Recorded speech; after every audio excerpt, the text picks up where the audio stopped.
आज ही के दिन यानी कि 15 अप्रैल 1912 को टाइटैनिक जहाज डूबा था, पूरे 112 साल पहले। हादसे की दुखद यादें छत्तीसगढ़ के जांजगीर से भी जुड़ी, क्योंकि मिस एनी क्लेमर फंक जो मिशनरी सेवा के लिए 1906 में भारत आई थी, वो जब लौटी तो टाइटैनिक जहाज हादसे में उनकी मौत हो गई। कैसे, आज आपको पूरी कहानी बताएंगे। आपको याद होगा कि टाइटैनिक जहाज 2228 यात्रियों के साथ उत्तरी अटलांटिक महासागर में अपनी पहली यात्रा पर ही निकला था, लेकिन 15 अप्रैल की रात टाइटैनिक डूब गया। इस हादसे में 1517 लोगों की मौत हो गई। दरअसल अमेरिका के पेंसिल्वेनिया के रहने वाले जेम्स बी की बेटी मिस एनी क्लेमर फंक मिशनरी सेवा करने 1906 में भारत आई थी। जांजगीर चांपा में भीमा तालाब के पास 1907 में उन्होंने 17 लड़कियों को लेकर गर्ल्स स्कूल की स्थापना की थी। मिस फंक की मां के गंभीर रूप से बीमार होने के कारण 1912 में उनको अमेरिका लौटना पड़ा। वो जांजगीर से मुंबई गई, फिर पानी के जहाज से इंग्लैंड रवाना हुई। ब्रिटेन से अमेरिका जाने के लिए उन्हें SS हवाई फोर्स जहाज में जाना था, लेकिन कोयला मजदूरों की हड़ताल के चलते वो जहाज जा नहीं पाया। इसीलिए मिस एनी क्लेमर फंक ने 13 पाउंड ज्यादा देकर टाइटैनिक जहाज का टिकट खरीदा था। ये टाइटैनिक जहाज 10 अप्रैल 1912 को इंग्लैंड के साउथहैम्पटन बंदरगाह से अमेरिका के वैली पेंसिल्वेनिया जाने के लिए निकला था, लेकिन अपनी यात्रा पूरी करने से पहले ही 15 अप्रैल 1912 को सोमवार के दिन उत्तरी अटलांटिक महासागर में बर्फीली चट्टान यानी कि हिमखंड जिसको हम कहते हैं, उससे टकराकर ये जहाज टाइटैनिक डूब गया। इस हादसे में 1517 यात्रियों की जान चली गई थी और इन जान गंवाने लोगों में मिस फंक भी शामिल रही थी। इसकी जानकारी दस्तावेजों के जरिए मिली है। मिस एनी फंक का जन्म 12 अप्रैल 1874 को हुआ था।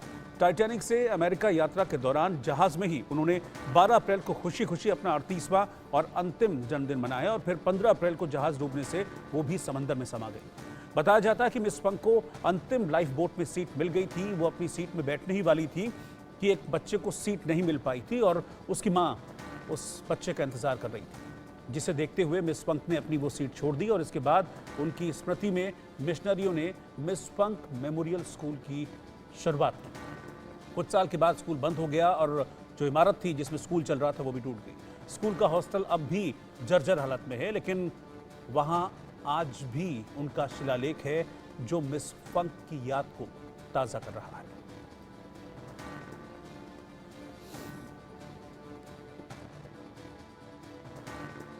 ये बेल्ट आपको दे रही हूँ, आप अपने बच्चों के साथ जाके बैठ जाइए। और वो महिला जो है सो उन्होंने मिस एनी फंक को धन्यवाद दिया इस बड़े त्याग के लिए और वो उस जहाज से जाके वहाँ बैठ। लेकिन जाने के पहले मिस एनी फंक ने उन्हें अपने घर का पता दिया और अपना पूरा विवरण दिया कि मैं कहाँ जा रही हूँ और मुझे किस उद्देश्य से अपने घर जाना था।